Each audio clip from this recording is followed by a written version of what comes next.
La bande dessinée, phénomène de société, c'est un peu, si vous le voulez, la télévision qui arrive dans les livres par l'image.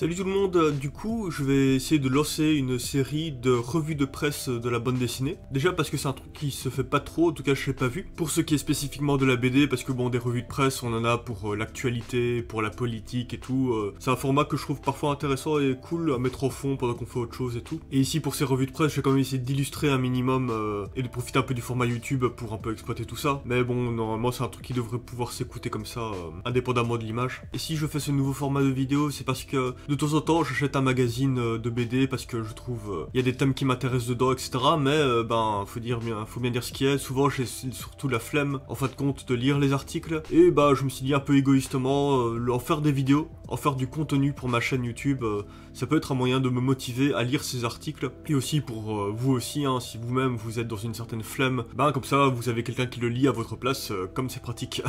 On va dire que c'est donnant-donnant. Et du coup, j'ai essayé d'un peu alterner entre des interviews d'auteurs et d'autrices, des revues d'analyse critique aussi, vu que souvent moi je suis assez déçu de la manière dont on critique la bande dessinée, que ce soit dans les magazines, sur YouTube, etc.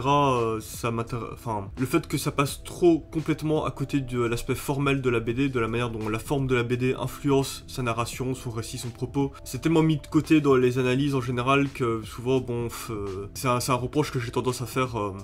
Dans la manière dont on fait de la critique de BD. Mais là par exemple j'ai sous la main le Bananas numéro 14 qui est une revue critique de bande dessinée, une revue un peu intello, et du coup j'espère y trouver quelque chose un peu gros cerveau qui va un peu se brûler la nouille sur aussi l'aspect formel de la BD. Et pour cette vidéo je vais d'abord lire un article des Cahiers de la BD numéro 3 de juin 2018, donc voilà, on n'est pas de l'actualité, hein. Et je vais lire un tout petit article d'où viennent les phylactères de Daniel Merveille. Voilà, bah c'est une question intéressante, en plus ça peut intéresser aussi bien ceux qui se butent uniquement à du manga qu'à ceux qui lisent que du comics ou que de la BD franco-belge ou de tout. Voilà, comme c'est un truc, la bulle c'est quelque chose de central de la BD, ça peut intéresser tout le monde.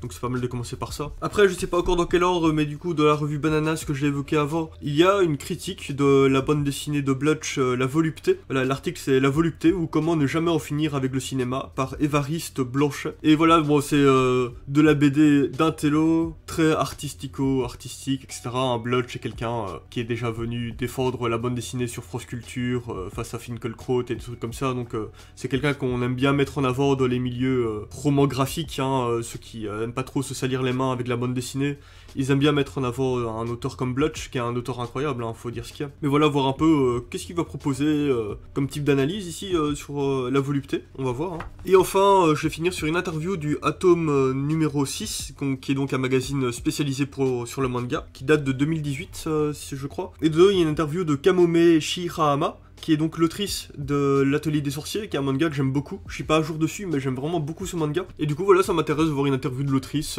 et aussi des types de questions qui vont lui être posées. Et d'ailleurs, comme je disais, je me plains souvent des critiques de la BD, enfin je m'en plains souvent, je suis rarement satisfait surtout. Au contraire, là, il y a sur l'Atelier des Sorciers, si vous comprenez l'anglais, il y a une vidéo de Lines in Motion, qui est déjà en plus superbe d'un point de vue montage, etc. Et en plus, je suis assez d'accord et tout avec ses analyses sur l'aspect formel de l'Atelier des Sorciers, etc. Donc c'est vraiment une chouette vidéo que je vous conseille. Bah c'est parti, hein, du coup. D'où viennent les phylactères de Daniel Merveille. Mes chers enfants, voulez-vous faire savoir à peu de frais? Parlez des phylactères au lieu d'employer ce mot ridicule, bulle. Bon bah ça commence pas super fort, hein. Le mot bulle sonne pas assez noble, je suppose. C'est comme ceux qui utilisent le mot intericonique, espace intericonique au lieu d'utiliser le mot gouttière. Bon bah voilà quoi. Peut-être que c'est ironique, hein, on va voir. On les identifie souvent à la bande dessinée, ce qui est une grossière erreur car ils existaient bien avant. Bah après, si on les identifie à la bande dessinée, c'est peut-être qu'actuellement c'est la bande dessinée avant tout qui les utilise quoi. Donc en plus, il existe de nombreuses BD qui n'en sont pas pourvues, qu'elles soient muettes, ou bien que le texte soit écrit ailleurs. Comme par exemple dans Pedzi. Pedzi, c'est un exemple que j'aime vraiment bien, où le texte, en tout cas dans les vieilles versions, parce que dans les nouvelles versions, ils ont mis des bulles de manière dégueulasse, ils agrandissent les cases et tout, ils ont pas du tout respecté le travail original. Mais de base, il y a les petites têtes des persos écrits, dessinés en dessous des cases, avec leur texte à côté, etc. Ça a beaucoup de charme, j'aime beaucoup la manière dont Pedzi met en scène le texte par rapport au BD classique. En fait, le terme phylactère désigne des choses diverses, des talismans de l'Égypte antique, aux boîtes à parchemin toranique, en passant par des amulettes. Toutes ces définitions ont un côté magique ou sacré, comme la parole. Rien de surprenant dès lors que le mot est glissé vers cet usage. En fait, si je comprends bien, il nous dit que phylactère, ça pouvait représenter deux trucs très différents, donc il y a longtemps un truc d'amulette magique et actuellement des bulles de BD, mais que donc ces deux trucs très différents contiennent tous les deux de la parole écrite, je suppose sous-entendu que c'est de la parole écrite qui veut dire, et que donc c'est pas étonnant qu'il y ait quand même une filiation entre ces deux trucs extrêmement différents mais qui portent le même nom. Bon après son truc de dire que c'est une grossière erreur d'identifier la phylactère à la BD alors que c'est juste parce que c'est de l'usage le plus courant actuel de ce que peut être la phylactère, bon. Les premières bulles de parole apparaissent dans certains tableaux ou enluminures du Moyen-Âge. Il s'agit généralement de quelques mots, d'une phrase tout au plus. On en retrouve aussi sur des vitraux au sein de thématiques religieuses. Mais à la fin du XVIIIe siècle, la bulle quitte le religieux et scandale suprême, le graveur anglais James Gillray s'en empare afin de moquer les nobles, le clergé et même les révolutionnaires français. Donc là, il dit qu'il y a une réappropriation de quelque chose de sacré pour en faire du sacrilège, quoi. Et parfois, je vais vérifier par moi-même quand je connais pas quelqu'un, genre James Gillray, je savais pas qui c'était, donc je vais voir sur Google Images, etc. et je vous affiche à l'écran les images pour illustrer un peu l'article. Pourtant, lorsque Topfer invente et conceptualise la bande dessinée, il ne s'en inspire pas, les textes sont écrits sous la case minutieusement. Cet usage perdurera durant des décennies. Et puis, à la suite de Richard Utko, Rudolf Dirks systématise en 1897 les ballons de dialogue dans les Kanzihammer Kids. Ah oui tiens, ça c'est intéressant de savoir qui a vraiment popularisé, etc. Cette fois, l'effet est immédiat, et à part quelques résistants de la volonté romanesque comme Prince Valiant, quasiment tous les comic strips humoristiques ou réalistes feront de même. En France, c'est timide. Christophe en place un de temps en temps. Forton aussi, dans les pieds nickelés, mais très peu. C'est Alain Saint-Augan qui les inscrit de manière constante dans Zig et Puce, conférant aux aventures des deux enfants et de leurs pingouins une forte image de modernité, d'autant qu'il les expédie sur d'autres planètes. Donc là il fait un lien entre la volonté de l'auteur de faire du formel plus moderne, et d'en même temps vouloir raconter des récits qui vont aussi vers de la modernité, on va dire ça comme ça. En bref, les phylactères sont un bon moyen de dynamiser la BD, plutôt que de l'alourdir par des pavés de texte descriptifs. Sauf peut-être dans Blake et Mortimer, où les récitatifs restent importants, ou dans quelques histoires mal calibrées qui obligent le héros à tout expliquer dans une énorme bulle en fin de récit. Ne riez pas, ça s'est déjà vu. Et ça j'aurais bien aimé qu'il cite du coup, parce que autant avoir une conclusion beaucoup expliquée par du texte, ou par la parole, comme Hercule Poirot qui explique tout le bazar à la fin de son enquête, c'est ok, mais de là à tout mettre dans une grosse bulle, peut-être que j'ai déjà vu ça, genre dans Bubble Bobette, je pense que c'est possible, si j'arrive à retrouver des images, je vous mettrai. Parfois aussi, les bulles sont plutôt mal placées. Mais donc avant, parce qu'il parle des gros pavés de texte, lui il précise bien descriptif, mais il parle aussi donc de récitatif pour Blake et Mortimer, et du coup j'ai été voir en fait récitatif, et il y a une page Wikipédia où c'est vraiment récitatif, mais spécifiquement dans le vocabulaire de la bande dessinée. Et donc c'est écrit: un récitatif est dans une bande dessinée un texte apparaissant dans une case pour fournir au lecteur des informations qu'il n'obtient par ailleurs ni par le dessin ni par les dialogues. Il contient donc en quelque sorte la voix d'un narrateur plus ou moins omniscient. Dans la BD franco-belge, il apparaît souvent dans un cadré au coin carré, parfois sur fond jaune ou rouge, ce qui le distingue des phylactères, généralement arrondis et sur fond blanc. Ok, donc en fait, quand il dit récitatif, moi j'appelle ça des encadrés narratifs en général, mais ok, comme ça on situe déjà mieux ce qu'il veut dire. Parce que récitatif, c'est un mot qui peut vouloir dire plusieurs choses. Mais du coup, si je capte bien, quand il parle de pavés de texte descriptif et de récitatif, il parle de la même chose, parce qu'il l'oppose au phylactère qui dynamiserait davantage la BD. Bon, déjà, on peut voir via des exemples que je mets, qu'un encadré narratif est déjà une forme de mise en scène que l'on peut varier énormément, parce que c'est aussi un type de phylactère, en fait. Donc en termes de mise en scène, parler de texte descriptif ou de récitatif, c'est insuffisant pour en tirer une quelconque conclusion. Et aussi, dans les encadrés narratifs, il n'y a pas forcément uniquement du descriptif, c'est bien plus varié que ça. Mais après, si on veut un peu élargir son propos, on peut prendre le pavé de texte en soi qui est vu très souvent comme quelque chose de par défaut négatif dans une BD, indépendamment du fait que c'est un encadré narratif ou une bulle de dialogue classique. Sauf si bien sûr c'est intégré dans la logique du récit par l'auteur et que c'est là pour représenter un dialogue qui doit être ressenti comme rébarbatif et bavard par un personnage. Et donc là, mettre un pavé de texte est quelque chose qui fait vraiment sens dans le récit. Mais bon, si on a un moment très bavard dans une BD, il y a plein de moyens pour alléger le texte, notamment le diviser à un même dialogue dans plein de bulles différentes. en le mettant en scène avec des bulles un peu rigolotes, etc. Il y a plein de moyens de dynamiser son texte, qu'il soit récitatif ou non en fait. Le souci en général que les gens ont, c'est plus le pavé de texte, même si je comprends pourquoi, parce qu'on n'est pas là pour lire un roman quand on lit une BD en général, mais le rejeter d'emblée, on appelle ça en plus un pavé texte, qui est un terme péjoratif évidemment, mais en rejetant d'emblée ce type de mise en scène de texte, c'est un peu dommage aussi parce que ça enlève des possibilités pour les auteurs qui aiment bien s'exprimer de cette manière-là à travers la BD. Et donc c'est plus arriver sur une BD en se disant j'accepte la proposition de l'auteur telle que lui a envie de faire sa BD, et pas se dire d'emblée ça c'est un mauvais type de mise en scène parce qu'il le fait de telle manière, et se dire plutôt ah tiens l'auteur aime bien les gros pavés texte, ben je vais prendre la BD en tant que telle pour ce qu'elle est, et essayer d'accepter cette proposition que l'auteur fait quoi. Bon du coup... Parfois aussi, les bulles sont plutôt mal placées, et c'est un drame. Si elles se croisent maladroitement, le lecteur aura la réponse avant la question, ou bien cherchera en vain le sens des dialogues. Cela dit, si elles sont bien pensées, les bulles s'adaptent harmonieusement à l'image. Elles accompagnent l'action et le mouvement, se dardent de piquant quand un personnage est en colère, se font cotonneuses quand il pense, et tremblent quand il a froid. Et si, quelquefois, le personnage se noie, les bulles d'air qui s'échappent de ses poumons sont muettes, à moins de faire blob. Ok. Bah oui, c'était vraiment concis, mais il y avait ça donne plus des pistes intéressantes, notamment étudier l'évolution des bulles, et la réception du public aussi, et de voir aussi que ça a été une manière de singulariser la BD par rapport au roman, de mettre vraiment en scène le texte, différemment de passer un paragraphe et tout, et de davantage, comme il le dit à la fin, de le mélanger au dessin. Et ce qui est intéressant, ce qu'il souligne à la fin aussi, c'est qu'effectivement, ce qui peut sortir de la bouche d'un personnage, c'est-à-dire de la buée ou des bulles d'oxygène, etc., comme il le dit, ça peut avoir une implication différente de la bande dessinée que dans des dessins mis dans d'autres contextes, du fait que la bulle est tellement intégrée et presque essentialisée dans la bande dessinée, quoi. Et que donc le dessin dans le contexte de la BD résonne différemment que dans d'autres contextes, quoi. Tout simplement. Bah voilà pour cet article, hein, du coup. J'espère que les à côté que j'ai fait en réaction à l'article étaient intéressants. Mais du coup, je terminerai par la critique de la volupté de Blutch, en espérant que ça soit intéressant aussi, même si vous n'avez pas lu cette BD. Et je vais d'abord lire l'interview de Kamome Shirahama, qui est donc une interview qui a été faite par Federico Anzalone et traduit par Shoko Takahashi. Il y a des remerciements pour Clarisse Langlais de chez Pika et Koji Terayama de la Kodansha. Ok. Donc Blend Witch. Miyazaki, Moebius, Moto Hagio, Mucha, ce n'est pas le classement alphabétique de nos étagères, mais un échantillon d'influence consciente de Kamome Shirahama. Son pouvoir magique, les mélanger dans une concoction dont l'harmonie tient du miracle. Dans l'Atelier des sorciers, sa seconde série à ce jour, succès fulgurant au Japon, la jeune mangaka allégorise la pratique du dessin en créant un monde où les sorts se lancent par le tracé de diagrammes. Mais attention, seuls sont permis les dessins réglementaires. À l'occasion de sa venue à Paris, on lui a donc, en toute logique, proposé un entretien spécial histoire de l'art et conditions de l'artiste. Alors, première question. Pablo Picasso a dit... Si vous voulez voir une bonne vidéo sur Pablo Picasso, je vous conseille la vidéo de Manon Bril, qui est vraiment cool, je vous la mets en lien. Les bons artistes copient, les gros artistes volent. Qu'en pense une artiste multi-influencée comme vous? Alors, sa réponse. Voyons, rire. En fait, l'un de mes maîtres m'a dit quelque chose de très similaire, qu'il fallait que je devienne une auteure dont les œuvres seraient un jour copiées par les jeunes. Ça, c'est pour la première partie de la phrase de Picasso, qui pour moi signifierait que l'art se transmet de génération en génération. Les maîtres enseignent aux disciples, et ceux-ci deviennent maîtres d'autres disciples à leur tour. Quant à la seconde partie de la citation, mon interprétation est qu'il ne suffit pas de copier.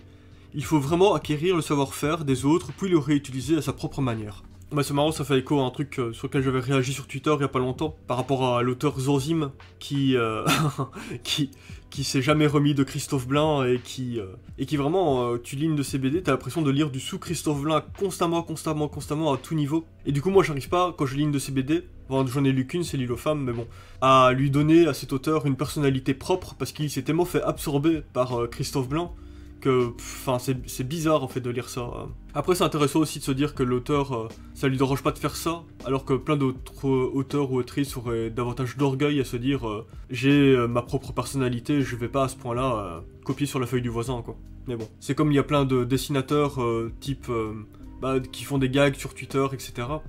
Sous forme de BD, il y a quand même pas mal qui ont un style extrêmement semblable et ça les dérange pas apparemment, donc ça s'inscrit vraiment dans une autre logique de la manière dont on va penser son dessin. On va plus s'inscrire dans un courant qu'autre chose, ben je sais pas trop. Du coup, d'après vous, si tous les artistes s'influencent en cascade, comment peut-on encore innover?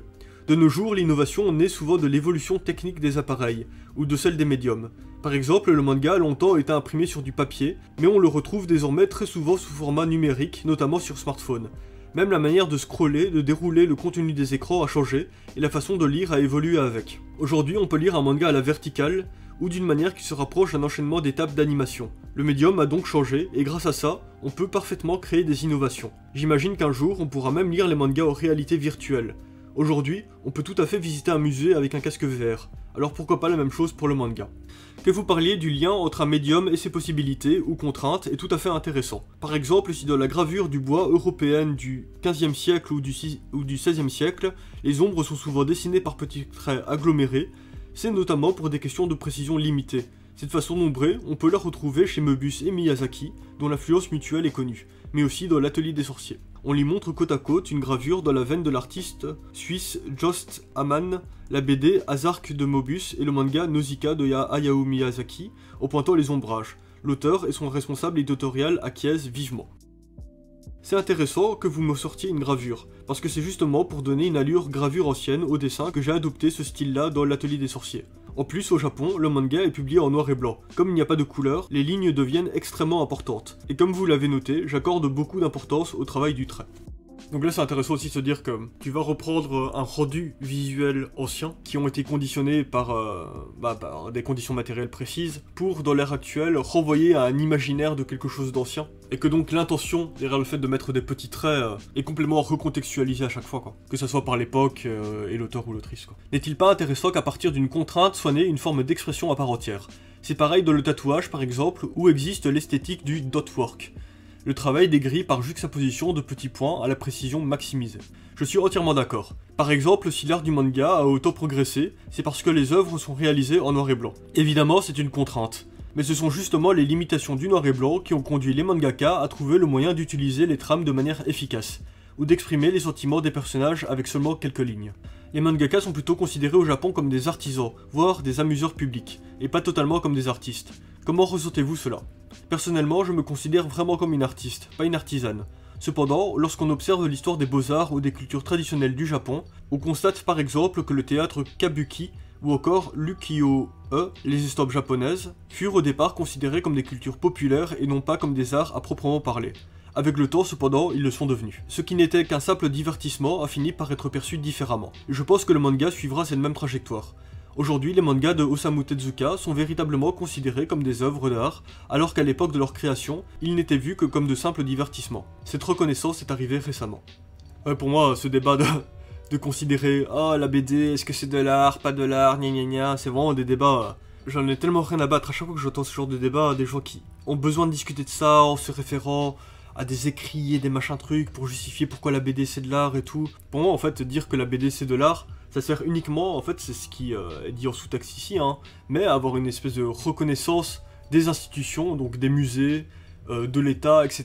Et donc les auteurs ont intérêt à revendiquer la BD comme de l'art uniquement parce que ça leur permet d'avoir des bourses, tout simplement. D'avoir des soutiens financiers, des soutiens des médias et tout. Parce que la légitimité, elle tient de ceux qui veulent bien la donner, quoi. Et donc c'est bien de les flatter en disant oui, c'est du roman graphique, allez, donne-moi de l'argent. Et même si je comprends que c'est une discussion qui peut faire sauter des barrières dans la tête de certaines personnes qui ont besoin de se faire rassurer, etc. Bon d'accord, mais quand même le fond du problème pour moi c'est que avoir cette discussion là c'est accepter des termes du débat, des conditions qui sont pourries dès le départ en fait, à base de jugement de valeur et de hiérarchisation qui pue fort du cul. Alors vous qui êtes également illustratrice freelance, ressentez-vous davantage de reconnaissance et de gratification de ce côté-là par rapport au manga? Non, il n'y a pas de différence entre les deux, mais du côté de mon ressenti personnel, ce n'est pas exactement pareil. Quand je fais du manga, je crée tout par moi-même, et je me sens donc réellement artiste. Alors que les illustrations, c'est souvent du travail de commande. Le but est de satisfaire l'envie de quelqu'un d'autre, et en cela, ce n'est pas la même chose. Mais du point de vue de la reconnaissance ou de la notoriété, il n'y a pas de différence. Entre le fait de travailler pour le Japon et les États-Unis, quelle est la différence? Remarqué lors d'une Comic-Con à New York, où elle tenait un stand d'illustration, Shirahama dessine depuis 2015 des variantes cover sur des licences comme Batgirl, and the Bird of Prey, Deadpool ou Star Wars. Ça n'a tellement rien à voir que je n'ai même pas pensé à la différence entre les deux. Elle réfléchit. Pour l'instant, dans les Amekomi, ou American Comics, manière japonaise d'appeler les comics américains. Ah, c'est intéressant ça, Amekomi, ok. Je ne réalise que des dessins de couverture, pas l'histoire. C'est donc un strict travail illustratif contrairement au manga où j'écris moi-même mes histoires. Je ne peux donc pas parler de la différence entre les deux pays, mais plutôt dire que le travail effectué en soi est différent. Et du point de vue de la reconnaissance, ressentez-vous une différence entre les deux? Ce sont deux environnements artistiques très distincts. Au Japon, quand on réalise des mangas, on est mangaka. Aux États-Unis, même si on fait du comics, on est artiste. Il y a aussi un vrai marché de l'art là-bas. On trouve des collectionneurs de planches originales de comics, alors qu'au Japon, on ne vend pas les planches de manga. Ça c'est ouf hein, imaginez-vous, vu les quantités de planches qu'ils produisent pour les auteurs qui travaillent dans des magazines hebdomadaires et tout. Imaginez si un jour ce bouchon saute et qu'ils font une grosse mise en vente de tout Naruto, tout One Piece, tout machin, ça serait tellement la folie. Mais encore une fois, on voit bien que c'est lié à de la légitimité, il y a des problèmes d'argent, hein, cette histoire de est-ce que c'est de l'art ou pas. Pour revenir à vos influences, vous revendiquez celles de plusieurs artistes de shoujo comme Moto Hagio. C'est bien sûr un raccourci totalement stéréotypé, mais on associe souvent les femmes mangaka au genre shoujo. Pourquoi n'avez-vous pas choisi cette voie? C'est sûr, toutes les femmes mangaka ne font pas forcément du shoujo. Beaucoup donnent dans le shonen par exemple, ou officient encore dans d'autres registres plus adultes. Moi, ça ne m'intéressait pas tellement de raconter les histoires d'amour des jeunes. Vous voyez, c'est pourquoi je me suis dirigé vers un genre complètement différent, mais ça m'est venu tout naturellement. À votre arrivée, votre travail a donc absorbé le shoujo comme une influence parmi tant d'autres. Oui, ce qui m'a inspiré dans le shoujo, ce n'est pas tellement la narration ni le contenu. Ce qui m'intéressait, c'était la touche. Les lignes tracées au stylo, très fines, qu'on trouve souvent dans les œuvres du genre. C'est plutôt de ce côté-là qu'on trouve une influence shoujo dans mon travail. Vous possédez aussi un style de dessin très précis et étudié. Dans l'atelier des sorciers, pour lancer des sorts, vos personnages doivent également réaliser des dessins tout aussi méticuleux. Peut-on y voir une angoisse personnelle du dessin raté? Rire. Non, c'est beaucoup plus positif. Mon propos est que même en cas d'échec, on peut toujours recommencer et corriger son erreur. Cela dit, Coco, l'héroïne de l'atelier des sorciers, n'a pas trop le loisir d'apprendre par l'échec. Sa première erreur de dessin déclenche un drame. En effet, elle n'a pas eu de chance. Rire. Koji Terayama, responsable éditorial de l'auteur et rédacteur en chef du magazine Morning 2, dans lequel l'atelier des sorciers est publié, intervient. Mais finalement, c'est à cause de cette bêtise que l'héroïne est déterminée à apprendre la magie. C'est plutôt cet aspect-là qu'il faut retenir. Même si on se rate, étant pugnace, on peut y arriver. Et vous-même, quel regard portez-vous sur d'anciens dessins de jeunesse, qui seraient peut-être moins aboutis qu'aujourd'hui? Mes travaux passés, c'est simple, je ne peux plus les voir. Même une ligne que j'ai tracée il y a une seconde, c'est déjà pour moi une ligne du passé, que je ne supporte pas. Rire. Vous considérez-vous comme une perfectionniste? Ça doit être la même chose pour tous les artistes, on cherche toujours la perfection, qu'on ne peut jamais atteindre. Finalement, vous vous parlez un peu à vous-même dans l'atelier des sorciers. On peut dire ça, il y a beaucoup de moi dedans. Ah oui, beaucoup, quoi d'autre par exemple? En fait, il y a un peu de moi dans tous les personnages, mes mauvais côtés surtout, le côté très têtu d'Agathe entre autres, mais j'y ai aussi injecté de bons côtés, mon goût pour l'amusement par exemple, qu'on retrouve dans le personnage de Tetia.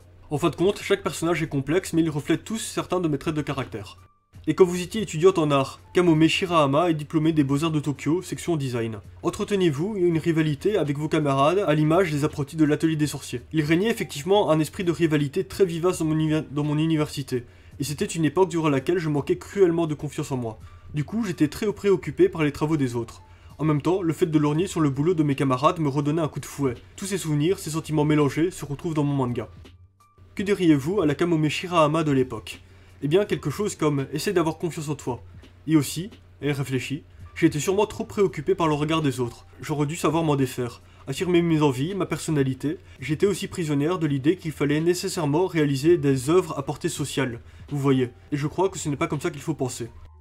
Cela dit, le sujet social existe bien dans l'atelier des sorciers, où seuls les sorts qui rendent heureux, nés de dessins conformes, sont autorisés. Peut-on y voir une façon de critiquer la censure de ce qui est considéré comme hors norme ou de mauvais goût? C'est vrai, il y a un côté un peu social dans l'atelier des sorciers. Aujourd'hui, dans la pop culture, on parle beaucoup d'œuvres à double fond, où sous leurs atours de divertissement inoffensif, dissimulent parfois de vrais sujets politiques ou sociaux. Je trouve ça intéressant, et quelque part, je pense que j'avais moi aussi envie de faire la même chose. En parlant d'œuvres et d'artistes indésirables, il y a Magritte, désormais révéré, mais notamment dans les années 1930, son travail a été largement conspué par les commentateurs artistiques, à qui on ne peut s'empêcher de penser en voyant les sphères de suspension de vos monts surréalistes dans l'atelier des sorciers. On lui montre la peinture La Voix des airs de 1928. Trop classe! C'est la première fois que je vois ce tableau, je ne le connaissais pas. En fait, pourquoi ai-je dessiné ces globes? Parce que je cherchais à donner une forme à des objets qui pourraient flotter en s'affranchissant de la gravité. De là m'est venue une idée. Peut-être que Magritte a pensé pareil. Rire. Qu'est-ce qui pourrait vous pousser à l'autocensure? Y a-t-il quelque chose que vous refuseriez de dessiner? Elle réfléchit. Dans le paysage du manga, on trouve beaucoup de titres qui sur-érotisent les personnages. C'est ce que certains attendent, qu'on place les jeunes filles dans des situations sexualisées. Mais moi, je ne le veux pas, je ne me l'autorise pas avec mes personnages. Je ne voudrais surtout pas blesser la jeune génération féminine. Pourtant, votre précédente série avait des aspects plus sexy, non? Vous avez visiblement changé de ton entre-temps. On lui montre le tome 2 de son manga, Enial et Deweyala, dont la couverture représente une démone aux combinaisons de cuir très échancrées. Ah, mais là c'est autre chose. Il s'agit d'une femme adulte, voyons. Et elle aime juste s'habiller comme ça. Mais vous avez raison, j'ai changé de ton, car je bénéficie d'une plus grande liberté avec l'atelier des sorciers. Mon titre précédent a été publié dans un périodique masculin, et je devais penser aux attentes d'un lectorat type. Aujourd'hui, ma cible s'est élargie, et j'espère pouvoir toucher le plus de lecteurs possible avec mon manga. Ouais, c'est intéressant ce dont elle parle. Après, donc on peut se dire comme compromis, du fait d'avoir dû publier dans un magazine qui l'obligeait un peu à faire des trucs un peu érotiques, c'est d'avoir justement mis du coup en scène un personnage adulte, plutôt que de tremper dans cette culture pédophile, et donc d'avoir pu se permettre de raconter une histoire avec des enfants, une fois qu'elle était sortie de ce carcan malsain de publication et d'attente éditoriale et tout ça, quoi. C'est quand même une terrible façon de conditionner ce qu'elle a voulu se permettre en termes d'histoire, c'est assez horrible. De l'atelier des sorciers, c'est en créant que Coco parvient à s'épanouir. La magie dessinée, c'est son art thérapie à elle. Elle souhaite aussi devenir une sorcière pour mettre le monde en couleur. Et vous ? Pour qui créez-vous avant tout? Vous-même ou les autres? Pour moi, créer des mangas est une sorte de thérapie. Quand je dessine, c'est une catharsis. Par exemple, à travers les complexes d'infériorité de mes personnages. Je tente d'évacuer mes propres doutes. Grâce au dessin, je peux enfin positiver. Ça, c'est toujours intéressant de se dire les auteurs, autrices qui font de la bande dessinée, parce que c'est un moyen d'expression qui permet justement de s'exprimer d'une manière qu'on ne peut pas le faire autrement, qu'on ne peut pas faire par du dialogue, qu'on ne peut pas faire par de la musique, par uniquement du dessin, et que là donc cette combinaison vraiment particulière d'images juxtaposées, de codes, de tout ça, qu'est la bande dessinée, ça permet d'exprimer une intimité, une angoisse, et des choses comme ça, d'une manière vraiment unique, et donc de faire une thérapie, comme ils disent ici, de se faire évoluer, de grandir à travers la pratique du manga, et qui correspond donc à un type de personnalité particulière qui correspond pour devenir artiste de manga, qui est donc quand même quelque chose d'assez particulier comme type de tâche. Les critiques ont tendance à la surinterprétation. À ce propos, David Lynch a déclaré « Je ne vois pas pourquoi les gens attendent d'une œuvre d'art qu'elle veuille dire quelque chose, alors qu'ils acceptent que leur vie, à eux, ne rime à rien. Qu'en pensez-vous » Rire, c'est vrai. Les gens veulent souvent tout comprendre, et c'est un réflexe tout à fait naturel. Quand on ne saisit pas quelque chose, on essaie d'en trouver soi-même le sens, et d'être convaincu par celui-ci. Et du coup, c'est une sorte d'effort pour accepter ce qui nous est étranger, ou une culture qui ne nous appartient pas. C'est une démarche très positive, je trouve. Oui, peut-être que les gens cherchent dans les œuvres des interprétations auxquelles les auteurs eux-mêmes n'ont pas pensé, mais après tout, pourquoi pas. Koji Terayama prend la parole. Et puis, parfois, les critiques parviennent à trouver un sens à une œuvre que l'auteur ne trouvait pas lui-même. C'est pas mal, finalement. Mais ça, c'est intéressant aussi, se dire, de parfois se dire que la bande dessinée, que la BD s'exprime pleinement par elle-même, et que c'est notre ressenti instinctif, etc., qui compte comme vérité, on va dire, sur ce manga. Et que parfois on peut se contenter de ça effectivement, mais que c'est vrai qu'il y a souvent un réflexe d'essayer de rationaliser les choses et tout ça, mais que se dire que même quand on essaie de rationaliser les choses, comme moi par exemple je fais via de l'analyse formelle, très mécanique, géométrique de la BD, même là on est dans une forme de subjectivité, malgré un langage qui peut paraître parfois un peu technique, etc. Et qui peut donc davantage donner l'impression d'être dans de la rationalité, dans quelque chose qui s'approcherait plus de la vérité, etc. Mais tout ça n'est qu'illusion, hein. Et que le ressenti poétique qu'offre la bande dessinée est une vérité tout aussi valable et forte, quoi. Vous n'avez donc pas l'impression qu'on suranalyse votre travail depuis une demi-heure en étant à côté de la plaque? Ça c'est marrant hein, que l'intervieweur il se dit ah tiens est-ce que je suis dans la surinterprétation machin truc, alors qu'il a... l'interview est cool hein, mais il a pas non plus gratté très loin quoi, il a pas non plus été hyper audacieux ou je sais pas quoi, et c'est marrant de cette espèce d'insécurité par rapport à ça, je trouve.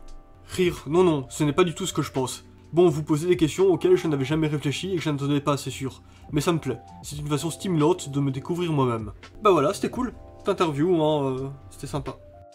Oui, du coup, après avoir fini d'enregistrer la partie sur Blood Chat Volupté, sur lequel je suis parti sur en plus un second article sur cette BD là, donc ça va être beaucoup trop long pour une seule vidéo, surtout pour essayer de lancer une nouvelle série et essayer d'attirer des personnes. Du coup, je vais couper cette première revue de presse avec cette interview de l'autrice de l'Atelier des Sorciers, et n'hésitez pas à me faire des retours sur ce que vous avez pensé de cette revue de presse, si l'affichage du texte était suffisamment clair, si mes interruptions de lecture étaient bien rythmées, etc. Et je vous remercie de m'avoir écouté jusqu'au bout, et je vous dis à bientôt pour de prochaines vidéos.